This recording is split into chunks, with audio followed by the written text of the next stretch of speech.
the second half for Owen Kelly. That's 5. And it's 11 points to 9.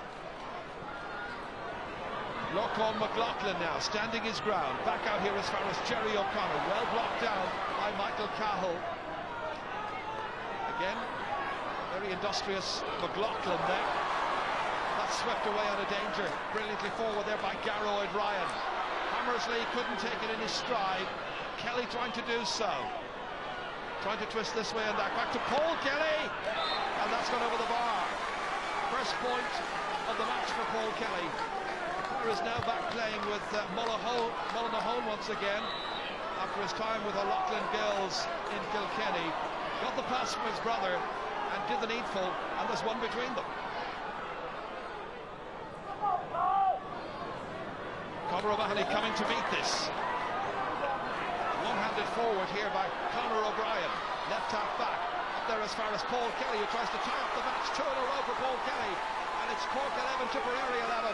And all of the scoring in the second half so far has been done by Tipperary. They were 4 behind at half-time, and it's taken them just 9 minutes of the second half to get on terms.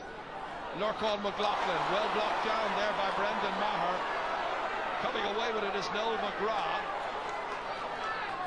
Down there towards Hammersley once again.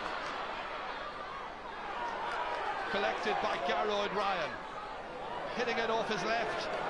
High up into the clouds and over the bar. That's a second for Garroyd Ryan. Feeling his shoulder there immediately. Just watch once again here. And this is where Tipperary went into the lead for the first time. Saki O'Halpine only touches it down as far as the waiting Brendan Maher. Off he goes. Cutting swathes right through the heart of the Cork defence. Dangerous looking move again here. Paul Kelly into the corner of the net. On a ground where he ran riot in the 2005 Ulster final. Paul Kelly has got a goal and 2 points at the start of the second half. And Tipperary lead here by a goal and 12 to 11 points. Shrugging aside the challenges, finishing with aplomb. I was beautifully positioned way into the corner, and there was nothing Martin Coleman could do about it. Great score for Tipperary. Tip lead by 4 points. Tygold Murphy injecting a bit of pace into it as far as Jerry O'Connor dodging. Back once again towards Murphy. Is there a completion in this? There might be. O'Sullivan, oh, brilliantly stopped initially. Horgan, back to the net. Cork are right back in it. 1 point the margin. Pat Horgan's goal. 52 minutes are gone. We'll just watch this once again. It didn't seem to be going anywhere really. Murphy played it in here as far as Paulie O'Sullivan. Great stop by Brendan Cummins, but eventually dispatched to the net by Pat Horgan of Glen Rovers. And it's 1-12 for Tip, 1-11 for Cork. And Brendan Cummins was performing heroics, but it wasn't quite good enough. Crowd beginning to get more into the match. Pat Horgan, whose goal has certainly lifted the crowd and lifted Cork. Oh, down went Declan Fanning. Referee not too far away from it. What action is he going to take? How did he see it? This is what happened here. Oh. The hurley was being used there on Declan Fanning. The end result is going to be a card. And the colour is yellow. Free to Cork, the outcome of all of that. Referee deciding that the greater transgressor was Declan Fanning. So Pat Horgan, who's got a goal and 4 points already in this match, has a chance to put this one over and tie up the scores at 1-12 apiece. This is where Horgan was being held back, then shaped up, and that's what, if the referee saw that, then Horgan should quite clearly have got a card as well. It's hotting up quite considerably at Porky Queeve. Jerry O'Connor gets the ball away. Up towards Mark O'Sullivan, one of 2 substitutes introduced by Cork.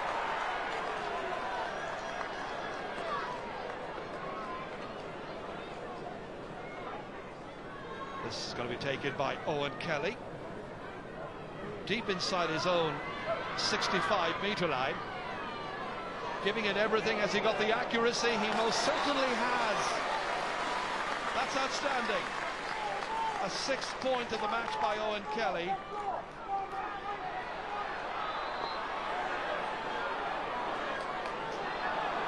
Here's an opportunity for Lark Rover to try and set something up here with John O'Brien involved. Now no McGrath, and McGrath shoots inside the right-hand post. His 3rd point. Tip are back in front again. On this way, dropping short. Hurling lets it down. Problems in there for the defence. Marr again. Kieran Murphy trying to get the ball in. Helped up by Patrick Horgan. Back out it comes again towards Jerry O'Connor. Dodging away from the midfielder. And Jerry O'Connor drives it over the bar. Jerry O'Connor puts Cork in front by 115 to 114. Shane O'Neill. What a run he's made. And the referee saw a foul, and it's going to be a free for Cork. 50 metres out from the target. Pat Horgan will take it. This is in the 70th minute. And that's over the bar. And Cork lead the game by 2 points.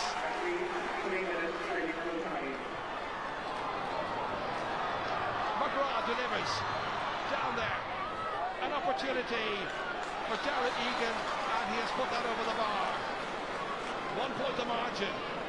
Darragh Egan the scorer. It's 116 to 115. Tuck in well, ahead of Shane O'Neill. Good completion.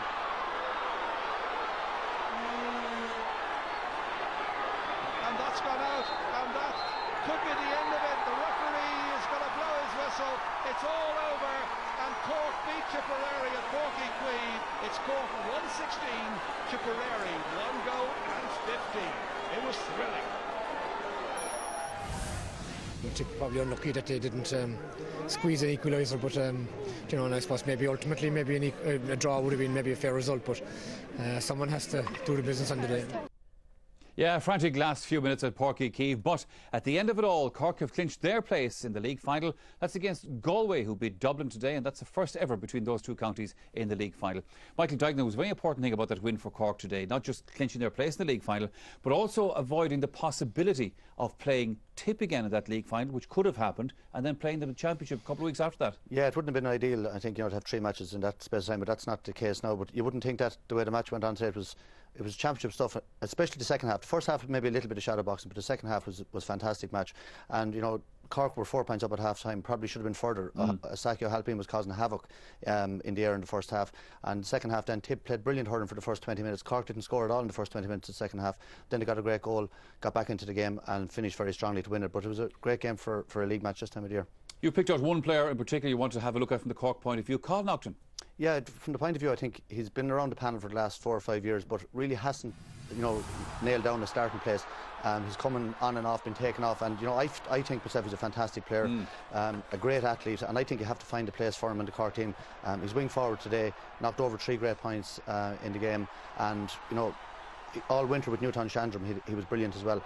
So whether to use him in midfield or wing forward, I think he's too good a player and too good an athlete. You see him here, like, leaves 3 Tipperary players. Once he gets on the move, he's nearly impossible to stop, and down that left side. And he's also very clever. You can see here the last point, you know, Jerry O'Connor, a clubmate, or was Tom Kenny actually, but he just moves into position out, and this is into a fairly strong wind in the second half.